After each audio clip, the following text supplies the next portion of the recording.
جی وعلیکم السلام ورحمۃ اللہ وبرکاتہ۔ بھائی نے سوال کیا ہے کہ انہوں نے ایک مسجد میں لکھا ہوا پڑھا ہے کہ جو بندہ گھر میں داخل ہوتے وقت سلام بولے اور سورہ اخلاص پڑھے، اللہ تعالیٰ اس کے لیے رزق میں برکت کر دے گا، دروازے توڑ کر رزق آئے گا۔ ایسی کوئی حدیث موجود ہے؟ اس طرح کی کوئی بھی حدیث موجود نہیں ہے، بلکہ بعض لوگ یہ کرتے ہیں کہ لوگوں کو اپنے ذہن کے مطابق لوگوں کو قرآن کے قریب کرنے کے لیے،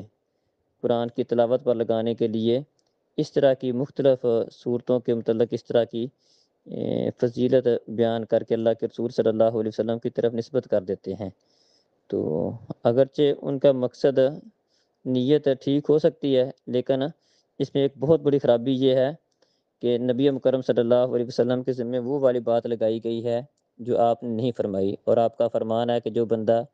میرے ذمہ جان بوجھ کر کوئی ایسی بات لگاتا ہے جو میں نے نہیں فرمائی، وہ بندہ اپنا ٹھکانہ آگ میں بنا لے۔ تو ایسی کوئی بات جو آپ نے نہیں فرمائی ہو، اس کو آپ کی طرف نسبت کرنا بہت بڑا گناہ ہے۔ تو اس کام سے بچنا چاہیے،